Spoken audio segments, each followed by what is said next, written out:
सो आज की इस वीडियो में मैं आपको बताने वाली हूँ कि मैंने अपने पास्ट को, जो चीज़ें मेरे साथ अच्छी नहीं हुई, ट्रॉमा कह लो, कुछ और वर्ड कह लो, उसको हील कैसे किया और बेसिकली हीलिंग एक इंसान की कैसे होती है।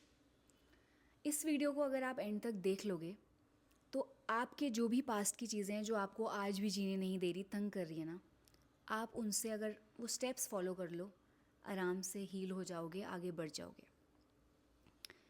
सो सबसे पहली चीज़, एक स्टेज आती है लाइफ में जब आपको समझ आने लगता है कि ओके, मेरा ये बिहेवियर, मेरा ये पैटर्न मेरे पास्ट की वजह से है, मेरे बचपन में मुझे ये बताया गया था इसलिए है, मेरे बिलीफ सिस्टम ऐसे बन गए थे इसलिए है, राइट।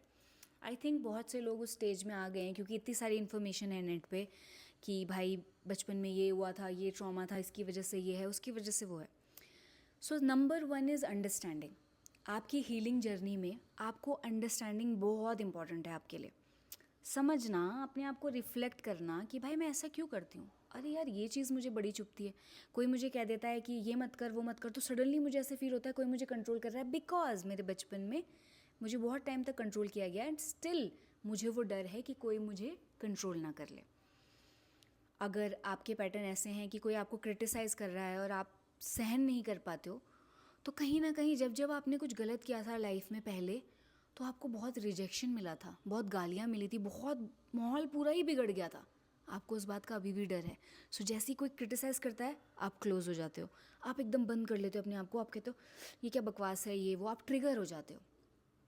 सो सबसे पहली चीज़ है अंडरस्टैंड करना कि आपकी आज की लाइफ में जो भी चीज़ें आपको अनहील्ड लग रही हैं, जो भी प्रॉब्लम्स दिख रही हैं, उनका क्या कारण है, वो क्यों हुआ है, और उसको समझना।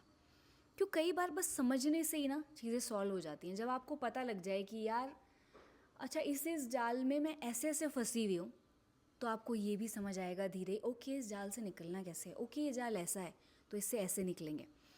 So number one thing understanding आप कैसे कर सकते हो, जर्नलिंग करके। मेरे हिसाब से मेरे लिए जर्नलिंग बहुत सही चीज़ है। जब जब आप ट्रिगर हो जाते हो, जस्ट नोट डाउन करो कि क्यों आप ट्रिगर हो रहे हो, ये कौन सा मोमेंट है, क्या आप और भी टाइम इन चीज़ों से ट्रिगर होते हो। आपको जब आप ऐसे नोटिस करने लगोगे, खुद से बात करने लगोगे, खुद के साथ बैठ के लिखने लगोगे, आपको रियलाइज़ होगा हाँ बहुत सी चीज़ें सेम है, हमेशा ये चीज़ मुझे ट्रिगर करती है, हमेशा वो चीज़ मुझे ख़राब लगती है। सो आप अपनी अंडरस्टैंडिंग बढ़ाओ अपने आप को लेकर। अगर आप चाहते हो ऐसे जर्नलिंग प्रॉम्प्ट्स, तो कमेंट सेक्शन में, डिस्क्रिप्शन में मैं कुछ ऐसे प्रॉम्प्ट्स दे दूँगी जिनके साथ अगर आप बैठो तो आपको अपने बारे में बहुत कुछ पता लगेगा। नाउ दूसरी चीज़, अब अंडरस्टैंडिंग एक चीज़ है, बहुत लोग यहाँ तक पहुँच जाते हैं, अंडरस्टैंडिंग तो कर लेते हैं, उनके पास सब कुछ होता है कि भाई मेरा ना इसलिए ऐसा है, एक्चुअली मेरी ये चीज़ें ना बचपन से वो उनका वो क्लियर होता है। बट सेकेंड चीज़, जो सेकेंड स्टेप है, वहाँ तक भी बहुत लोग नहीं पहुँच पाते। वो सेकेंड स्टेप है मेरे हिसाब से रिलीज़ आपको अपने पास्ट को नहीं करना है। आपने अपने अंदर वो जो पास्ट के इम्प्रेशन डाले हुए हैं, उसकी फीलिंग्स डाली हुई हैं, वो इमोशन जो लॉक कर दिए, जो उठ रहे थे उस टाइम और उनको दबा दिया गया, वो आपके अंदर दबे हुए हैं। और वो इमोशन क्योंकि बाहर निकलना चाहते हैं, बॉडी में हमारी जो भी चीज़ स्टोर्ड है वो फ्री होना चाहती है, बाहर निकलना चाहती है, वो छोटे छोटे ट्रिगर पे, छोटी छोटी चिड़चिड़ पे निकलती रहती है। सो जब आपको रिलीज़ करना है, तो रिलीज़ करने से मतलब ये है कि आपको अगर लगता है आपके अंदर एंगर स्टोर्ड है, तो आपको फिज़िकली, अगर आपके पास ऐसे ऑप्शन हैं, आप देखा होगा आपने कई वीडियोस में, कोई चिल्ला रहा होता है, कोई कुछ तकिया पे मार रहा होता है, बेसिकली लोग अपने अंदर का जो भी एंगर है उसको निकाल रहे होते हैं अलग अलग फिज़िकल मेथड से। आपके घर में अगर कोई तकिया है, कोई पंचिंग बैग है, तो उसको मारते जाओ, चिल्लाते जाओ, तो बहुत कुछ ये टेक्निक्स लोगों के साथ, मतलब लोगों को इन टेक्निक्स ने बहुत हेल्प किया है और आप भी ये चीज़ें ट्राई कर सकते हो। कहीं लगा अगर चिल्लाने का मन है, अंदर बहुत दबा हुआ है, बहुत कुछ है, तो चिल्ला दिया।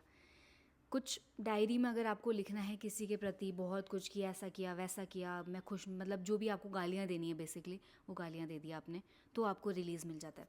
मैंने एक्चुअली ये चीज़ फील की थी जब ना एक बार पता नहीं मैं कहीं गई थी, तो वहाँ पे ना मुझे चिल्लाना था, तो मैं चिल्ला नहीं पा रही थी क्योंकि मेरे अंदर से ना मैं होल्ड कर रही थी, होल्ड बैक, तो मैं ऐसे कर रही थी मतलब इतना नहीं बट थोड़ा ज़्यादा, बट मैं फुल ऑन नहीं चिल्ला रही थी।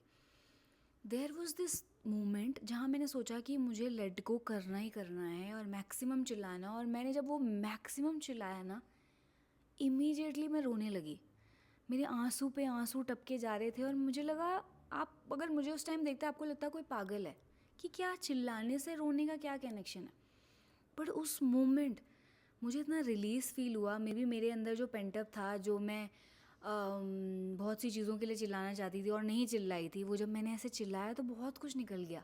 और वो रोना उस रिलीज़ का था, उस आराम का था कि यार अंदर कितना अच्छा फील हो रहा है। सो तब मुझे पता चला कि फ़िज़िकल रिलीजिंग कितनी इंपॉर्टेंट है। और उसके बाद इन जनरल मुझे लाइफ में मैंने बहुत काम फील किया और ऐसा लगा बहुत कुछ अंदर से निकल गया। सो एक तो होती है फ़िज़िकल रिलीजिंग।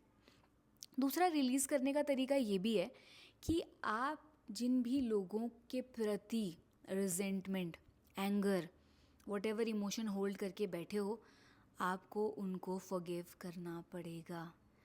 हो सकता है वो इंसान आप ही हो सकता है वो आपके माता पिता हो, आपके भाई बहन हो, कोई और इंसान हो जिसने आपके साथ बुरा किया था।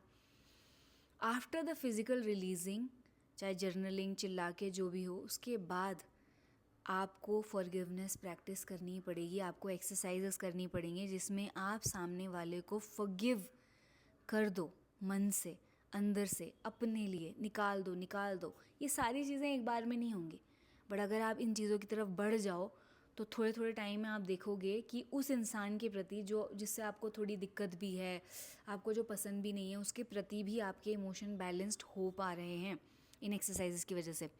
सो आप एक लेटर लिख सकते हो फॉरगिवनेस का दूसरे इंसान को कि मैं I am forgiving you for this and that, because मुझे अच्छा फील करना है, बिकॉज जो हुआ सो हुआ। मैं ये मान के चलती हूँ कि कुछ लोग they don't know what they are doing in life, so माफ़ करो। ऐसे करके करके मतलब बेसिकली आपको करना है। और क्या होगा ना, ये आप तभी कर पाओगे जब आपने फ़िज़िकल रिलीजिंग की हो, क्योंकि अगर आपने फ़िज़िकल रिलीजिंग नहीं की और आपके अंदर इतना इमोशन और हाँ मैं क्यों करूँ, मेरे को तो बहुत गुस्सा है भाई, मेरे को तो निकला नहीं है, वो निकल के फिर फॉरगिवनेस पे आना ज़रूरी है।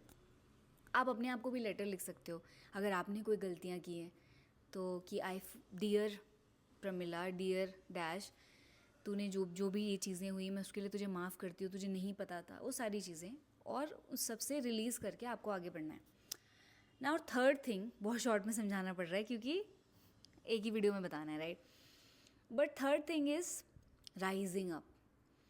सो आपको जो भी आपका पास्ट है उसको रिलीज़ करके, उसको अंडरस्टैंड करके, आपको एक टाइम आ जाता है जब उसको रैप करके ना पटक देना है कहीं पे, या जहाँ था वहीं छोड़ना है और उससे आगे निकल जाना है।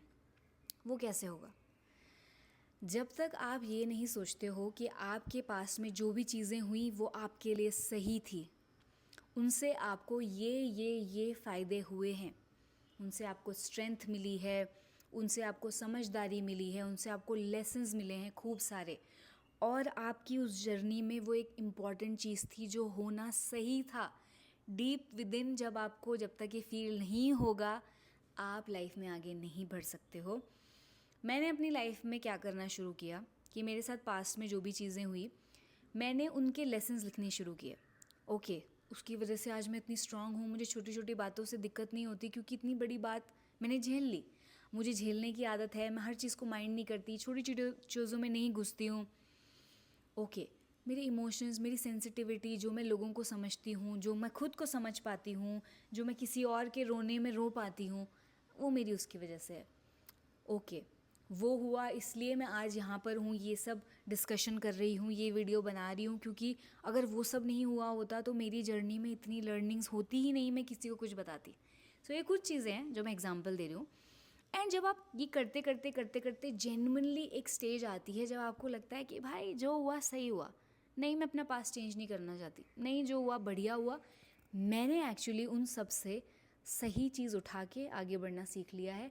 एंड टुडे उन सब लेसन्स के साथ मैं ज़्यादा स्ट्रॉन्ग हूँ, ज़्यादा वंडरफुल हूँ, ज़्यादा ब्यूटीफुल हूँ, और मैं खुश हूँ। जो हुआ जैसा हुआ वैसा ही होना चाहिए था और मैं आगे बढ़ चुकी हूँ। जब तक आप इस हीरो माइंडसेट में, इसको एक हीरो माइंडसेट बोलते हैं क्योंकि विक्टिम माइंडसेट होता है दूसरा, जो कहता है नहीं ऐसा हुआ, ये दिक्कत है, इसीलिए मैं ऐसी हूँ, नहीं होना चाहिए था, ये होना चाहिए था, this is victim. You are still blaming, you are still saying कि वो मोमेंट आपकी लाइफ के इतने इंपॉर्टेंट थे कि आज भी आपको खुश रहने का अधिकार नहीं है, आप आज भी रो रहे हो उन सब चीज़ों के लिए। वो विक्टिम माइंडसेट है। सो आपको हीरो माइंडसेट में आना पड़ेगा, लेसन्स लर्न करके उसमें से सही उठा के अपने अंदर ऐसे डाल के और आगे एक हीरो की तरह बढ़ना पड़ेगा कि नाउ लेट्स सी इस मोमेंट में क्या कर सकते हैं, अब तो फ्री है ना, अब तो एडल्ट हो गए ना। बेसिकली ये 3 स्टेप हैं हीलिंग में: understanding, release and then you have to rise. I also have a workshop, inner healing जिसका नाम है, अगर आप उसमें रजिस्टर करना चाहते हो, जो कि एक 2 आवर वर्कशॉप है जिसमें हम यही तीनों चीज़ें मैं आपके साथ करूँगी, डिफरेंट एक्टिविटीज़ से, टेक्निक से, अपनी बातों से आपको एक पॉइंट तक ले जाऊँगी। तो आप नीचे डिस्क्रिप्शन में एक लिंक होगा, उस पर जाके रजिस्टर कर सकते हो। बट अगर आप ये वीडियो को समझ लो और अपनी लाइफ में अपनी अंडरस्टैंडिंग, अपने पैटर्न्स को समझ के और इस तरह आगे बढ़ लो, तो आप वैसे भी हील हो सकते हो। आप अपने आप से भी खुद को हील कर सकते हो। मैंने खुद किया है, तो आप भी कर सकते हो। सो कमेंट सेक्शन में मुझे बताना अगर आपके कोई क्वेश्चन हो हीलिंग से रिलेटेड, और इन तीनों चीज़ों में से आप कौन सी स्टेज पे हो, आप कहाँ पहुँच चुके हो, ज़रूर बताना। और आपका जो भी कमेंट होगा, जो भी आपका एक्सप्रेशन होगा, वो बहुत और लोगों को हेल्प करेगा, बहुत कुछ बताएगा। कई बार जब और लोग भी सेम चीज़ फेस कर रहे होते हैं, सेम स्टेजेस में होते हैं, तो हम एक अपनापन, एक आराम फील करते हैं कि चलो यार, सब लोग देखो इस दुनिया में कहीं ना कहीं हैं, उनको कुछ ना कुछ दिक्कत है। और मैं तो कहती हूँ कि एक और इम्पॉर्टेंट चीज़ आपको अपनी हीलिंग में करनी ज़रूरी है, वो ये है कि आपको ना देखना ज़रूरी है कि दुनिया में ना क्या क्या हो रहा है। लोगों की स्टोरी सुनो, लोगों का बचपन देखो। मैं जब अपने पापा को कोस रही हूँ अपने बचपन के लिए, मैंने उनसे पूछा उनका बचपन कैसा था, मुझे ऐसा लगा ओ माय गॉड, हम तो प्यार और ये इमोशन और इसकी बात कर रहे हैं। भाई उनको तो ऐसे भी नहीं किया होगा किसी ने कभी, उनको तो टाइम भी नहीं दिया किसी ने, उनको तो मतलब ही नहीं था उनसे तो किसी को। वो तो कहाँ कहाँ भटकते फिरे, कैसा कैसा जीवन उन्होंने जिया, वो तो बिल्कुल भी हेल्दी नहीं था। मैं तो कितनी ग्रेटफुल, कितनी लकी, कितनी ब्लेस्ड हूँ, मेरी जो लाइफ मुझे मिली। जब आप दुनिया को, पूरी दुनिया को देख लेते हो ना, तो आपका पर्सपेक्टिव चेंज होता है, आपका देखने का नज़रिया बदलता है, और आप एक बेहतर इंसान, बेटर बनते हो। और आपको लगता है हाँ यार, ये बातें छोटी हैं, ये देखना बहुत ज़रूरी है कि ये चीज़ें कितनी छोटी हैं ऊपर के लेवल पे। सो वो भी आपको करना है।